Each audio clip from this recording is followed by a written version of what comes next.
Alhamdulillahi Rabbil Alamin. Wa bihi nasta'in ala umurid dunya wad din. Ashhadu an la ilaha illallah wa ashhadu anna Muhammadan abduhu wa rasuluh alladhi la nabiyya wa la rasula ba'dah.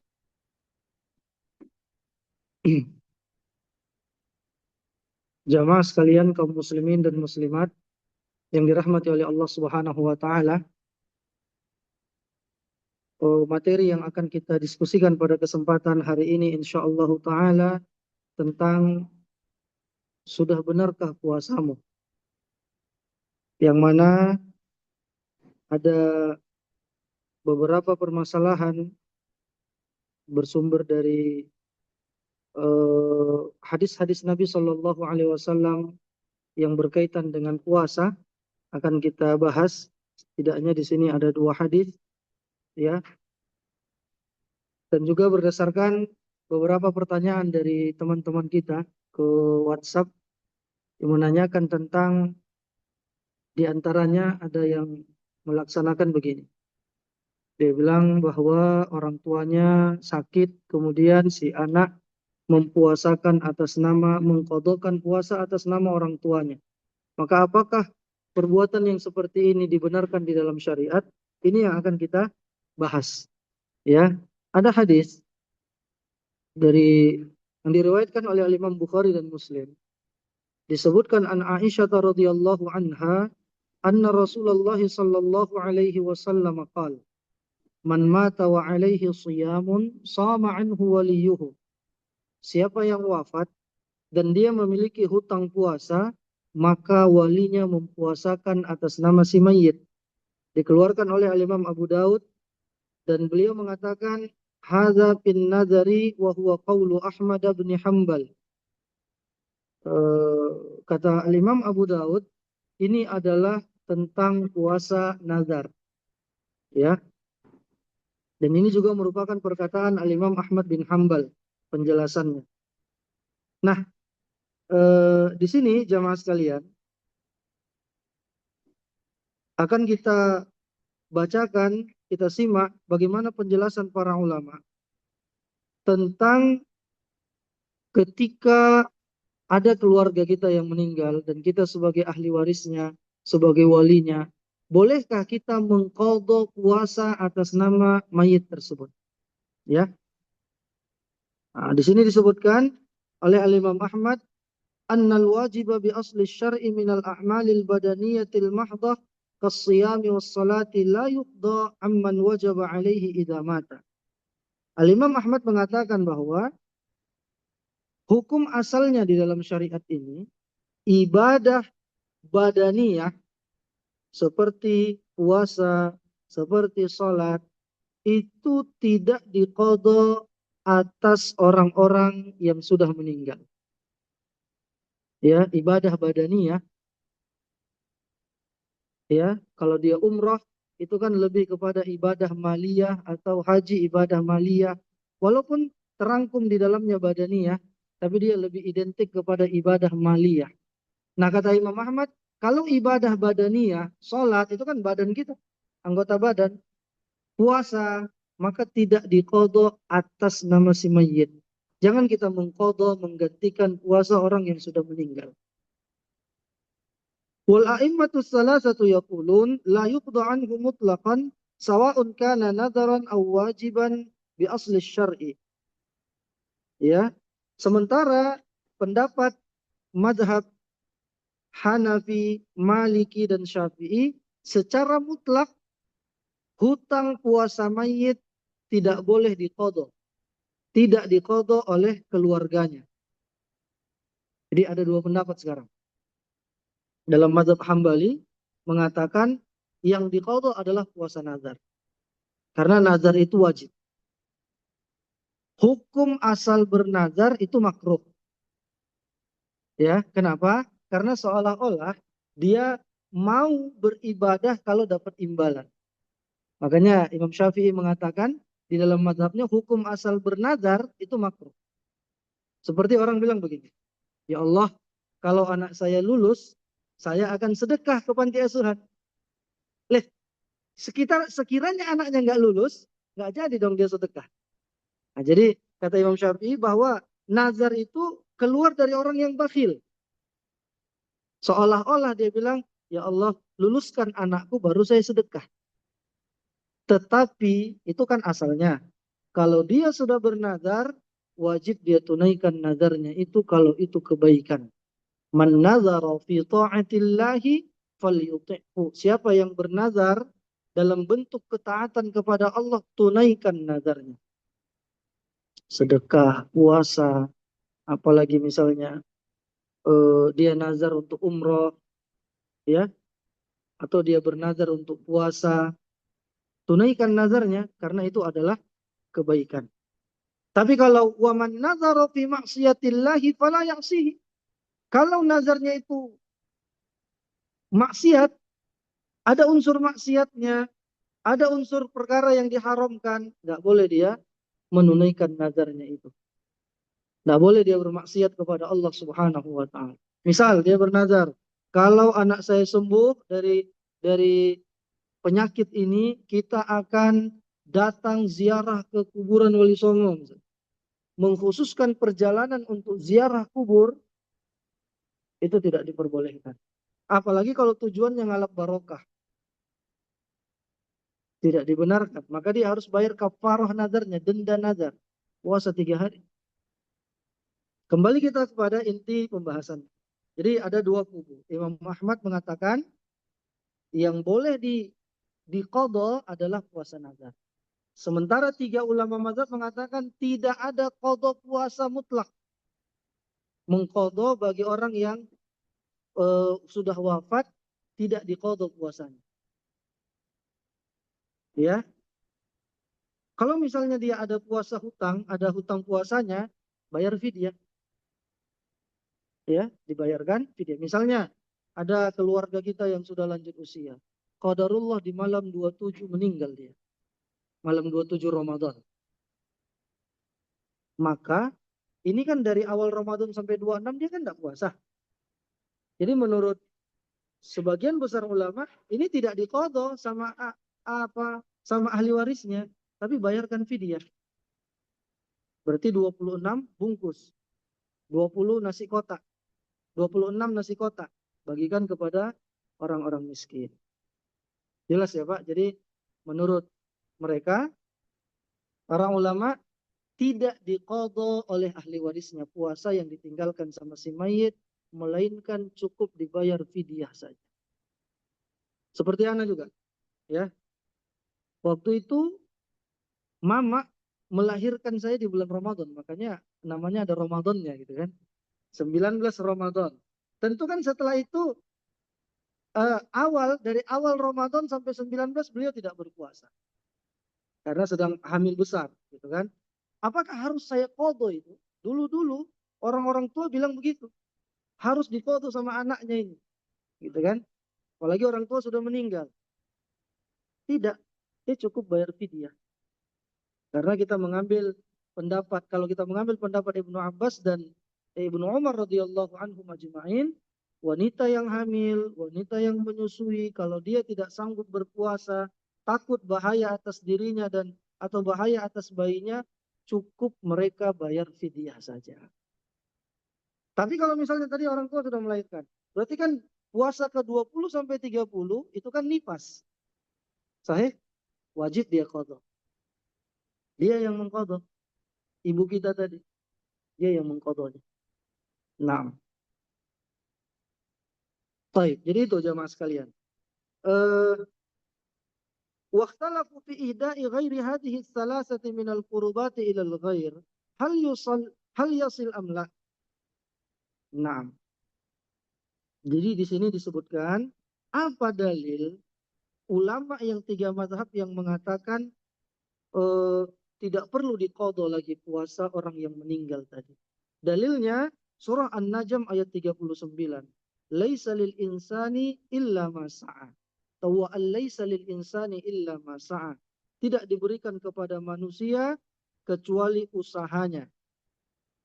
Juga dalam surah Al-An'am ayat 164. Wala taksibu kullu nafsin illa 'alaiha. Tidaklah seseorang mengusahakan, tidaklah seseorang berusaha setiap orang kecuali apa yang dia perbuat, kecuali dia akan mendapatkan usahanya tersebut. Jadi ini dalil mereka yang mengatakan tidak perlu diqadha. Walaupun itu puasa nazar. Misalnya kakek kita bernazar, qadarullah belum sempat dia tunaikan nazarnya, meninggal dia, maka anak cucunya tidak perlu mengqadha. Ini pendapat 3 ulama mazhab tadi. Nah, tapi wallahu alam, ya, kalau kita mengambil pendapat Imam Ahmad bin Hambal dalam mazhab Hambali tentang mengqadha puasa orang-orang yang sudah meninggal, maka boleh juga kita laksanakan. Ya, jadi kan ada orang yang dia sakit, tapi sakitnya biasanya sakitnya bukan sakit permanen, bukan sakit yang mengarah kepada kematian. Demam biasa. Di 1 sampai 10 Ramadan, orang tua kita ini puasa, sanggup beliau sehat. 11 sampai 15 demam dia, tidak puasa. Qadarullah di 16 Ramadan meninggal. Padahal ini bukan sakit kronis, gitu kan? Demam aja kalau kita lihat. Nah, kalau menurut Imam Imam Ahmad, ini boleh diqadha sama anaknya. Ya, ini boleh diqadha. Karena apa? Karena kan ini kalau tadi si fulan ini sehat, ayah kita ini sehat tadi, diqadha apa fidyah tadi, Pak? Kalau misalnya dia sehat. Qadha kan? Karena cuma sakit. Bukan sakit permanen, bukan sakit karena tua renta atau karena penyakit permanen seperti eh, mah akut atau GERD itu kan. Karena ada yang memang diponis dokter nggak boleh puasa. Ini sakitnya sakit biasa, demam. Ketika misalnya dia sehat, sembuh, nanti di bulan Syawal sampai ke bulan Sya'ban itu waktu bagi dia untuk mengqadha. Cuman qadarullah dia wafat di hari ke-16. Padahal penyakitnya demam. Nah, menurut Imam Ahmad ini boleh diqadha sama ahli warisnya. Apa dalilnya? Hadis ini tadi. Ya, walaupun memang dia lebih condongnya kepada nazar. Afwan. Kalau menurut Imam Ahmad ini nggak perlu diqadha, afwan. Karena yang menurut beliau boleh diqadha adalah puasa nazar. Kalau yang tadi, yang 5 hari tadi, sepakat ulama madhab tidak perlu diqadha. Karena yaitu sudah ketentuan takdir yang dijalani oleh ayah tadi. Begitu. Paham ya? Tapi kalau yang diqadha itu puasa nazar. Dia pernah bernazar untuk puasa, qadarullah tertunaikan nazarnya, tapi belum sempat dia puasa. Misal dia bilang, kalau cucu saya ini sembuh dari penyakit, maka kakek akan puasa 1 hari. Sembuh cucunya, tapi si kakek pula yang meninggal, gitu kan? Belum sempat dia tunaikan nazarnya.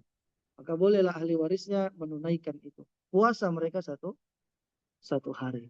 Karena kemarin ada ikhwah kita yang nanya begitu. Kan orang tua saya sakit tahun lalu. Hampir 1 bulan tidak puasa. Saya sudah mengkodokan puasa atas nama ibu saya. Tidak perlu dikodok. Antum cukup bayarkan fidyah. 30 bungkus, 30 nasi kotak, atau boleh dicicil 10, 10, 10, bagikan kepada fakir miskin. Fidyah. Jadi nggak perlu si anak mengkodok puasa atas nama ibunya yang sakit. Ya, baik. Wakhtalafu fi ihda'i ghairi hadhihi thalathati minal qurbati ilal ghair. Di sini dikatakan, walakin hadha fil asli wa adamun niyati annahu lil ghair. ولهذا أجمعوا على جواز إهداء الحج والنيابة فيه وإهداء الصدقة وإهداء الصدقة والدعاء. Ini hukum asalnya memang manusia akan mendapati pahala dari usahanya. Ini hukum asal. Tetapi para ulama berbeda mengatakan, para ulama ijma sepakat bolehnya kita menghadiahkan haji atas nama orang tua kita, yang disebut dengan badal haji. Atau umroh, orang yang menggantikannya. Tidak apa-apa. Walaupun orang tua kita ini tidak ada niat untuk haji dan umrah. Belum ada dana misalnya, atau ada dana dia belum mendaftar. Qadarullah meninggal mereka sudah. Maka sepakat ulama boleh dilaksanakan badal haji oleh anak-anaknya atau orang-orang yang mewakilkannya. Badal haji kah atau badal umrah. Wa ihda'is sadaqah. Juga diperbolehkan kita, sepakat ulama eh, bahwa pahala sedekah itu sampai kepada si mayit. Sedekah ya Pak, sedekah doang. Bukan menghadiahkan bacaan ayat Quran, bukan. Ini sedekah doang. Misalnya si anak, dia sedekah berapa? 100 real. Ini kebetulan ada apa ini? Ini kenapa bisa di sini ya? Ada yang bertanya-tanya. Jadi tadi dari pihak Jam'iyah meletakkan ini, mereka kan sudah kasih kita buku-buku gratis, ya. Jadi silakan bagi yang mau berinfak nanti 5 real, 10 real, silakan di sini karena setiap divisi sudah, tinggal kita nih yang Indonesia. Nah, boleh juga satu orang mewakili atau beberapa orang, tinggal scan aja. Nah, tadi pakai kartu ATM mana? Gagal Pak. Mungkin dia tahu ya ini apa ini? Fuqara wal masakin. Gagal dua-dua ya. Nah, gagal. Iya Fer ya. Pakai antum berhasil kan? Berarti antum berhak memberi zakat untuk kami nih. Baik. Jadi Peru tadi nyoba 5 real, alhamdulillah berhasil. Ini udah 5-5. Baik. Jadi itu jamaah sekalian. Eh, boleh sedekah atas nama orang tua kita. Misal nih, antum kasih di sini 5 real. Kasih di sini 10 real. Antum niatkan supaya pahalanya sampai kepada orang tua kita. Otomatis sampai. Ya. Wat doa, begitu juga doa. Sampai kepada orang yang sudah meninggal. Walaupun itu bukan anaknya. Misal, eh, Pak Iwan misalnya. Beliau kenal dengan orang tua Mas Arif misalnya. Beliau doakan kebaikannya supaya mendapatkan pahala yang berlipat ganda di sisi Allah. Sepakat ulama itu sampai. Namun, wakhtalafu fi ihda'i ghairi hadhihi salas. Terjadi perbedaan pendapat kalau bukan 3 amalan ini. Umrah, haji, apalagi sedekah dan doa. Misalnya kan ada orang yang menghadiahkan bacaan Quran. Al-Fatihah. Menghadiahkan Al-Fatihah. Apakah itu boleh? Sehingga kalau ada yang meninggal, yang langsung dibilang Al-Fatihah, bukan doa. Inna lillahi wa inna ilaihi raji'un. Bukan Allahumma gfir lahu warhamhu wa'afihi wa'fu anhu. Begitu. Maka di sini pendapat yang paling kuat di kalangan ulama madhab dalam madhab Syafi'i, begitu juga dalam madhab Maliki, begitu juga dalam madhab Hanafi, la yasilu dhalika, tidak sampai kepada si mayit. Ya, kalau menghadiahkan bacaan Quran. Tapi harus dibedain. Kalau anaknya yang baca Quran, itu otomatis sampai pahalanya kepada kedua orang tua.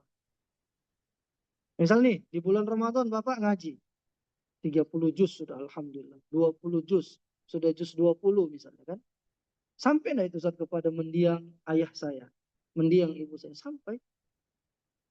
Secara otomatis walaupun Bapak tidak niatkan.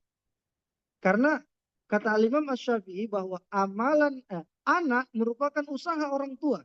Jadi seluruh kebaikan yang dilakukan anak sampai kepada orang tua. Kepada siapa lagi? Semua guru ngaji kita yang pernah mengajari kita Al-Quran.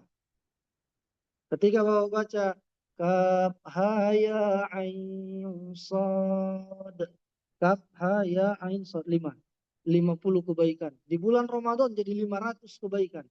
Semua orang guru ngaji kita yang pernah mengajari kita alif bata, mengajari kita surat-surat dari Al-Quran, sampai pahalanya kepada mereka.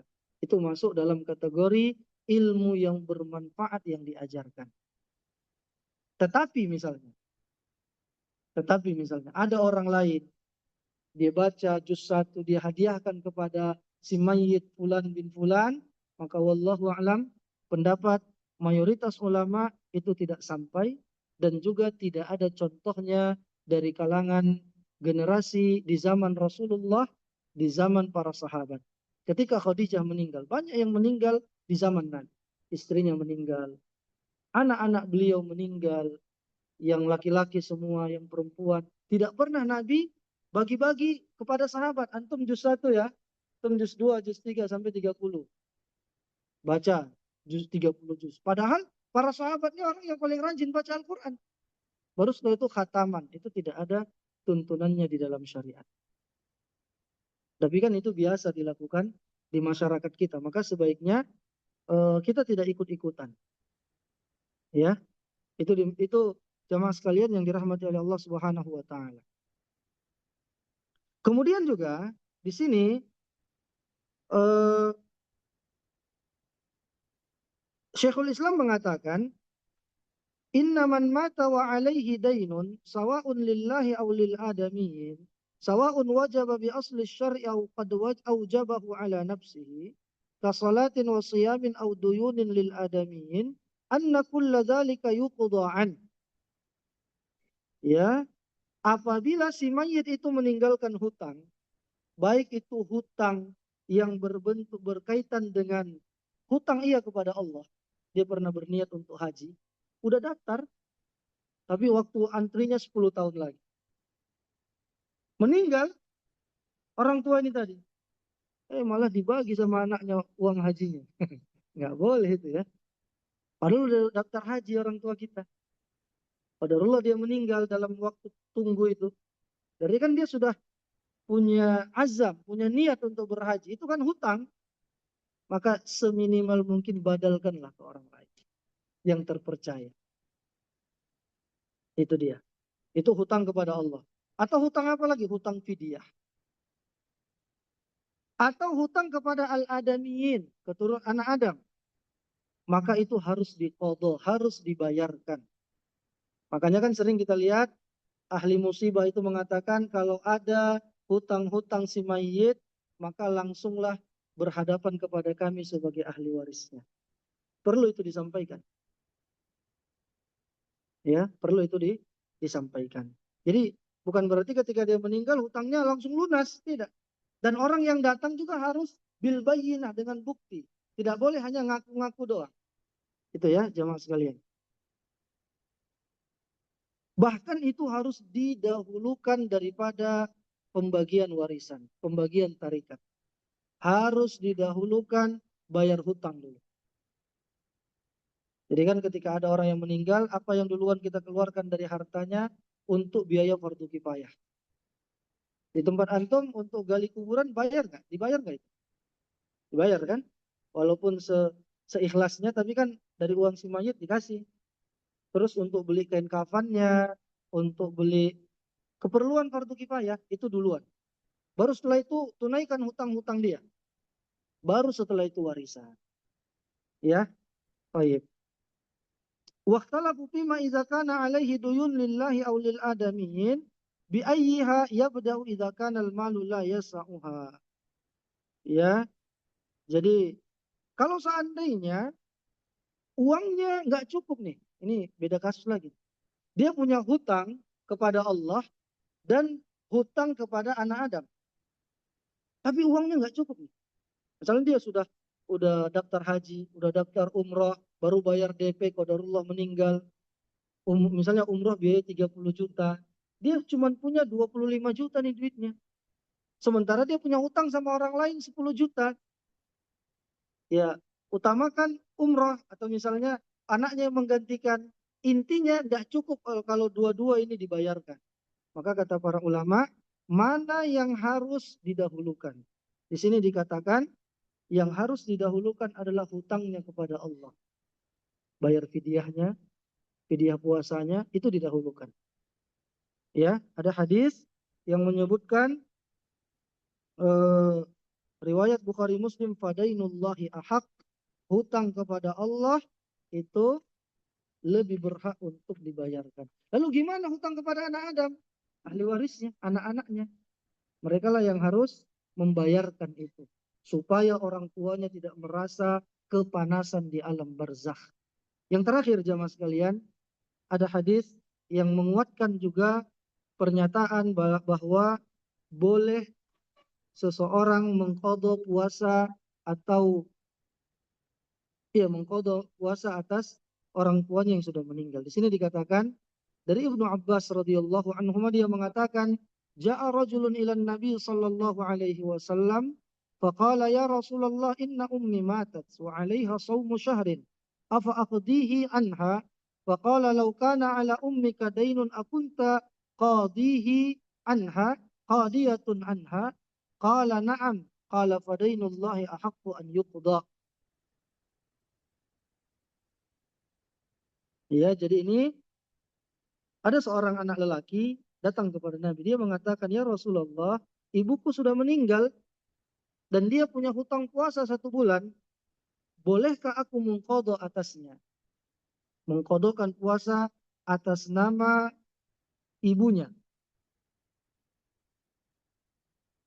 Nah, lalu Nabi Shallallahu Alaihi Wasallam mengatakan, seandainya ibumu punya hutang, apakah engkau mau membayarkannya? Si anak mengatakan, iya ya Rasulullah. Kalau begitu hutang kepada Allah lebih berhak untuk dibayarkan. Itu puasa tadi. Puasa satu bulan. Tetapi tetap para ulama menyebutkan bahwa ternyata puasa hutang puasa 1 bulan dari ibu si lelaki ini adalah puasa nazar. Jadi ibunya pernah bernazar untuk puasa 1 bulan, belum sempat ditunaikan, qadarullah dia sudah meninggal. Ini jamaah sekalian, mudah-mudahan bisa bermanfaat. Wa akhiru da'wana alhamdulillahi rabbil alamin. Kalau ada pertanyaan seputar materi kita kami persilahkan. Assalamualaikum warahmatullahi wabarakatuh. Silakan Pak. Ada pertanyaan? Betul Pak.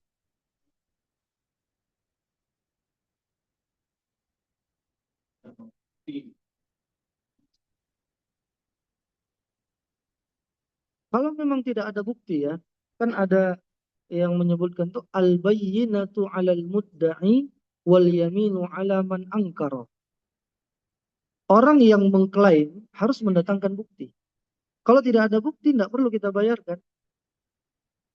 Ya, karena semua orang bisa ngaku-ngaku kan, kalau seperti itu. Nah, entah misalnya buktinya, entah ada bentuk, ya buktilah dari bentuk apapun itu. Kalau memang ada buktinya, barulah kita terima. Tapi kalau tidak ada, antum tidak wajib untuk membayarkannya. Atau dia tidak punya bukti, tapi dia mendatangkan saksi yang memang kita lihat orangnya thiqah, terpercaya. Bayarkan. Tapi kalau misalnya dia tidak mendatangkan bukti, mungkin jumlahnya juga tidak banyak, begitu ya. Udah kasih aja lebih aman. Tapi hukum asalnya antum tidak wajib membayarkannya. Kalau tidak ada bukti. Wallahu a'lam. Silakan.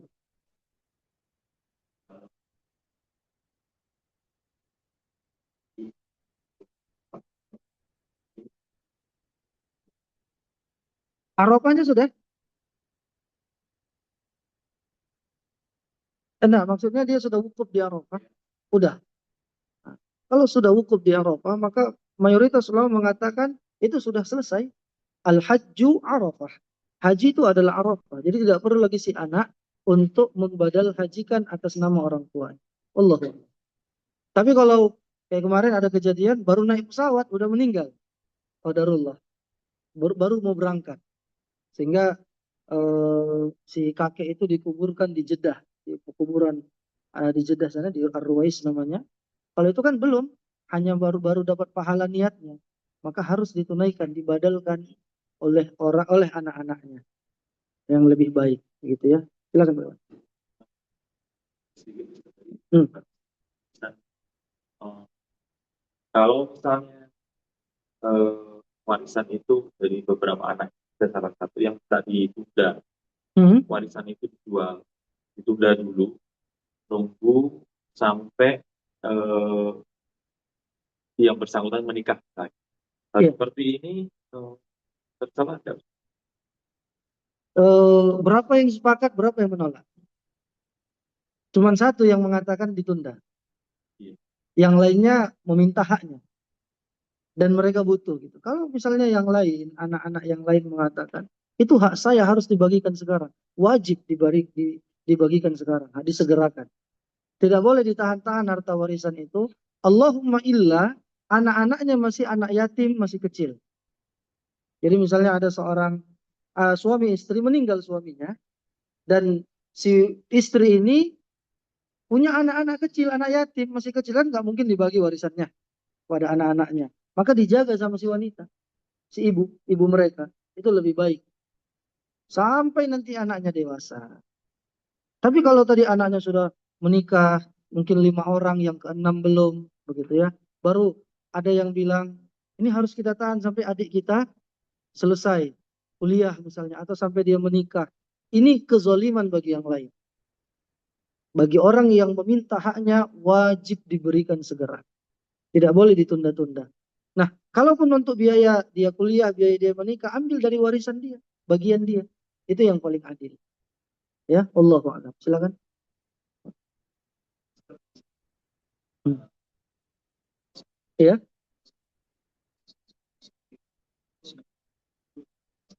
ya.